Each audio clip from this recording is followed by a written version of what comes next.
Hey guys, it's Bethany, and as August comes to a close, I thought I would show you guys my bullet journal spread for September. I was traveling for the past 3 months, so I wasn't able to film another bullet journal for you, but a lot of people really enjoyed my last planner video, so I was excited that I could create this one.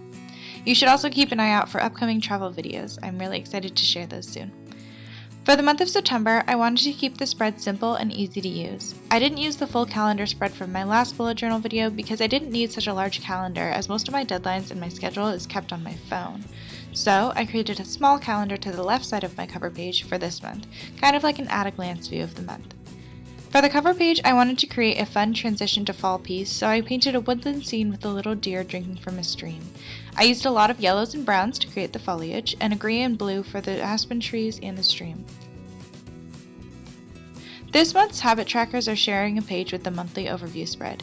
In the past, I created a running task list, but recently I've been managing my schedule and my to-dos on my phone and laptop. I'm thinking about creating a productivity video, so leave a comment below if you would like to see how I manage my schedule and my time.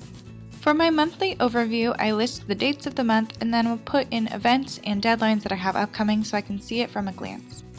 In my last bullet journal video, I made a vertical weekly spread that allowed me to block out the days by the hour. I found that I didn't have enough space to write down stuff in those few boxes, so I decided to try a horizontal spread this month.